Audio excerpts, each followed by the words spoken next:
நான் பாடிய பாடலுக்காகத்தான் கரூர்ல பிரச்சனை ஆச்சு அப்படின்னு சொன்னாங்க.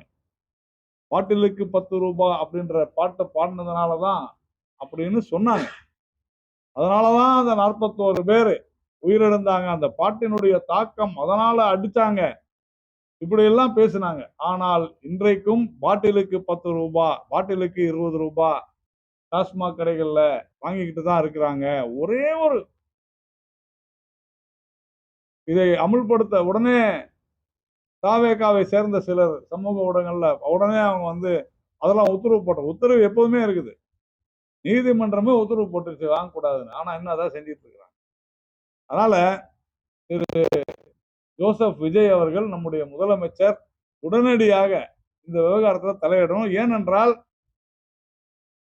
ரொம்ப ஆச்சரியமா நேற்று ஒரு கடிதம் கூட பார்த்தோம். டாஸ்மாக் உடைய ஊழியர்கள்ல இருந்து அவங்க ஒரு கடிதம் போடுறாங்க. ஏன் 10 ரூபாய் வாங்குறோம் அப்படின்னு. இது வரைக்கும் இல்லைன்னு சொன்னவங்க இன்னைக்கு ஏன் 10 ரூபாய் வாங்குறோம்னு சொல்லக்கூடிய அளவிற்கு இந்த விவகாரமானது போய்கொண்டிருக்கிறது. அதே போல நம்முடைய பள்ளி கல்வித்துறை அமைச்சர் திரு ராஜ்மோகன் அவர்கள்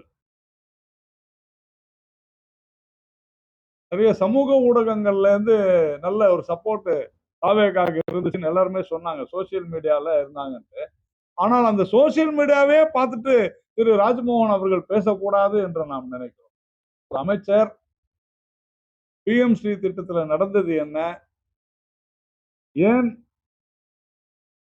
அரசாங்கம் அதற்கு முதல்ல ஒப்புக்கொண்டது, ஏன் அதிலிருந்து பின்வாங்கினார்கள், நீங்கள் பணம் கொடுங்கள் என்று கேட்டு வாங்கி நாங்கள் ஒப்புக்கொள்கிறோம், இதற்கு அதிகாரப்பூர்வமாக நாங்கள் இதை ஏற்றுக்கொள்கிறோம் என்றெல்லாம் சொல்லி பணத்தையும் பெற்றுக்கொண்டு எதற்காக பணம் தரப்பட்டதோ மத்திய அரசிடமிருந்து அந்த பணத்தை அதற்காக செலவு செய்யாமல் வேறு எதற்கோ செலவு செய்துவிட்டு மிக மோசமான முறையில பள்ளி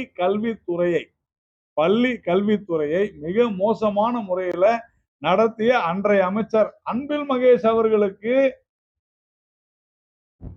நீங்கள் செய்தது தவறு என்று விளக்கம் கொடுத்து அவர் மீது பல்வேறு நடவடிக்கைகளை எடுக்க வேண்டிய ஒரு காலகட்டத்தில் நாங்கள் கொள்கையில சமரசம் செய்து கொள்ளவில்லை என்றெல்லாம் இன்னைக்கு பேசியிருக்கிறாரு.